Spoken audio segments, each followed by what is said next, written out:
What is going on, fellow fans of Clash of Clans? Today's episode talking all about clan wars and more specifically the Clash Blitz series, super fast clan wars that you can get involved in. 5v5, 15-minute prep, 30-minute wars, Town Hall 7 through 12, and yes, free gems to the winners of the first season of the Clash Blitz. The first step to getting involved in this is to get over to my Discord server, discord.gg/Galadon Gaming. Get in there, sign up, become part of the server, and get a chance at free gems just for being a member of my Discord server, and get more information about the Clash Blitz, how you can participate, exactly how it works, and when these next wars will be. There is a schedule. I can get you guys filled in. And then, if you're not participating, you're always welcome to stop by and watch the live streams on Twitch. Klaus and myself both will be live streaming these. There are two leagues. There's a light league for Town Halls 7, 8, and 9, and a heavy for 10, 11, and 12. Some of the best offense and defense you're ever going to see right here at the Clash Blitz.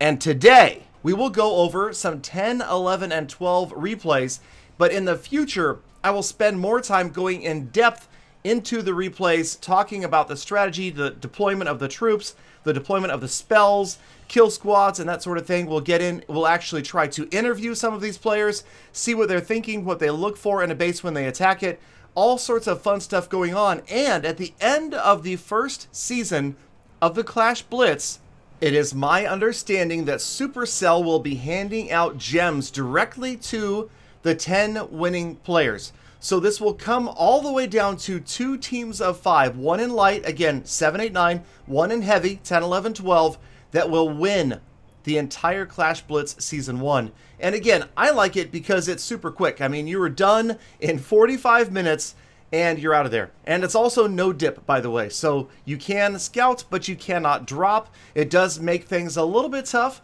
You've got in the light division, again, 5 players, so 1 7, 2 8s, and 2 9s. Yes, that's it. 1 7, 2 8s, and 2 9s. And then in heavy, you've got 1 10, 2 11s, and 2 12s. So yeah, you're going to see a wide variety of attacking strategies. And I have to say, it's been a long time since anybody's really publicized Town Hall 7 and 8 war. So here's a great place to come if you have forgotten, or if you want to see what the current meta is at those Town Hall levels. Right now we are watching 11, and it's not surprising. Bo Witch is still dominating with or without a kill squad. A lot of players with the Siege Machine don't need a kill squad anymore. They don't need much else. They don't need wall breakers. They don't need jump spells on the outside. Obviously, the jump spells are more for the interior watch, as these players deploy very smart jump spells that are going to span multiple enclosures and help path those attacking troops into the core and out of the core. So you'll notice the wall wrecker is still alive here, so no need to drop the jumps yet. And now backside, I like to call it an exit strategy. There are the jump spells. Troops can go left, troops can go right, go wherever you want. Just, have a fun time over there, and we'll catch you later, says the Queen, as they go out and wreck the rest of the base. So Clash Blitz, it just started recently. We've only had a couple of rounds so far. This was started by Jess from the Clash Files, if you know who that is, and then CC Sarah has been helping out as well, and I just thought it was a really cool idea. I've live streamed it, had a lot of fun because they're fast-paced, one attack after the other. There's not this waiting around. Streamers usually, it's honestly torturous to try to stream a clan war because chances are you're going to miss most of the exciting attacks. Well, with a 30-minute war, you're not missing the exciting attacks unless they overlap each other, and then you're going to have the opportunity to go back and check them out. But again, I hope that you guys come out and check it out. You also can follow Clash Blitz on Twitter. I will put their handle on the screen. That is a great way to find out the schedule so that you can find out when you can sign up, who can sign up, how to sign up, and when the wars are being held, and which clans you need to be into, and that sort of thing.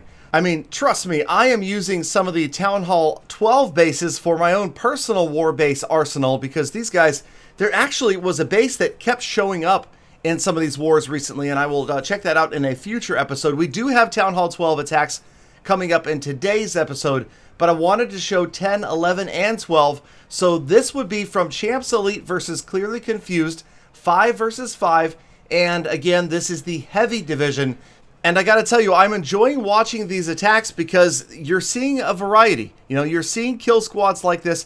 You're also seeing all sorts of different attacks just being used. You know, in Lost Phoenix, I will admit, we are kind of a one-trick pony. I don't want to disrespect all the Lost Phoenix players, but I feel like about 80% of Lost Phoenix just uses Electro Dragons in a variety of ways. There's a few other players that mix it up, and maybe, you know, in the future, will Electro Dragons be nerfed? Will something else be balanced? You have to figure something is coming, but you never know exactly what. And that's another thing I wanted to ask you guys about. How do you feel about how difficult it is to get a 3-star right now at Town Halls? Let's just cover Town Halls 9, 10, 11. Those are the ones I'm curious about. Do you guys think it's too hard? Have Siege Machines made it too easy for 10 and 11? Is 9 old? You know, that sort of thing. I'm curious just to find out where the true passionate war players are sitting. We know that they were always at 9. Historically, that was the spot to be. And now a lot of things have changed with Town Hall 12. Have players moved on? Do the 9s feel like they need more of a challenge? Let me know down in the comments, because I would love to cover this and then talk to Supercell about it. No doubt they already know, simply because of statistics of how many players are moving up, how many wars are being conducted at what Town Hall level, and of course, how many 3-stars are happening in those wars. Now right here, you've got that Lavaloon with the Queen Walk that worked out really well. The Sweeper doing its best to hold off the balloons. Eventually, they are going to overwhelm the Sweeper and move through the rest of this base. You can see there's a lot of defenses right towards that top right corner there, but the Expos were set to ground only, and there's just an overwhelming number of balloons. And then the haste spell worked out really well right there. Thank goodness that wasn't a Town Hall 12. You get a Giga Tesla in there, things might end up differently. But then again, check out all the lava pups and minions overwhelming everything that is left. The archer towers and, of course, those skeleton traps that pop at the last second. And the captain from Champs Elite is going to pick up another 3-star. But just because I'm only showing 3 stars, don't think that that's all you're going to see.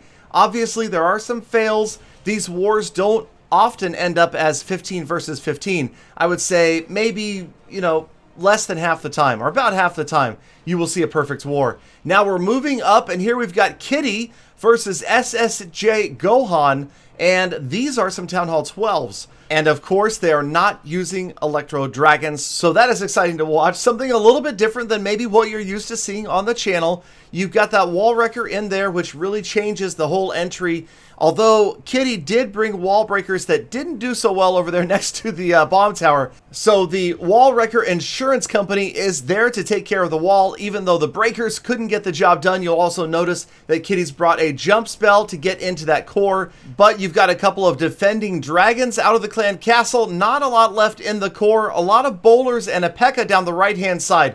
And as they close in on this very outside place Town Hall, they're going to get right through it, but watch the bomb from the Giga Tesla right here. Every single bowler on the right-hand side is annihilated.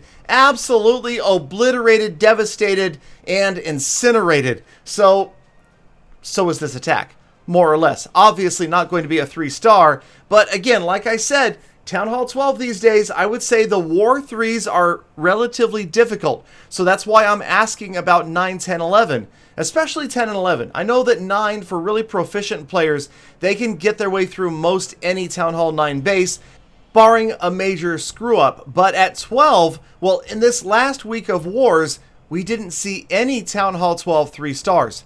They were all 2-stars. So that kind of tells me that there's something going on. Because in Lost Phoenix, I'll tell you right now, we face a few clans that can 3-star the majority of our maxed out Town Hall 12s. And yes, they have 24 hours of prep. Does that make the difference? Is there something shadier going on? Likely a little bit of both, and that's one of the reasons I really like this format of 15-minute prep. You have almost literally no time to prepare. Even if you saw one of the opponent's bases was the same as one of your home clan's war bases, and you had the opportunity to practice on it, it would just be for a few minutes before you would have to get out there and execute your attack. So the 30-minute war really reduces any sort of funny business or practicing, anything like that, and I feel like that really increases the amount of skill required in these wars if you want to win. And we're also, again, not seeing a lot of 15 to 15 scores. So that's exciting. I'm happy about that, and I support the Clash Blitz, and I hope that you guys come check it out. Not to mention, they're fun live streams to come to, and we'll hang out before and afterwards, maybe play a little more Clash, continue to try to push towards 7,000, or at least to beat Klaus, because that's our primary goal this season. 7,000, maybe someday, or maybe the fundamental rules of Legend League will be changed in order to change the cloud problem. That's what I hear. So stay tuned, you guys. As always, thank you for hanging out to the end of the episode. Make sure that you check out Clash Blitz on Twitter and on www.twitch.tv/GaladonCoc. Until tomorrow, have a fantastic rest of your day. Get out there and make every attack a full attack while being kind to other people. Yeah, you can do that. You can do both. I know you can.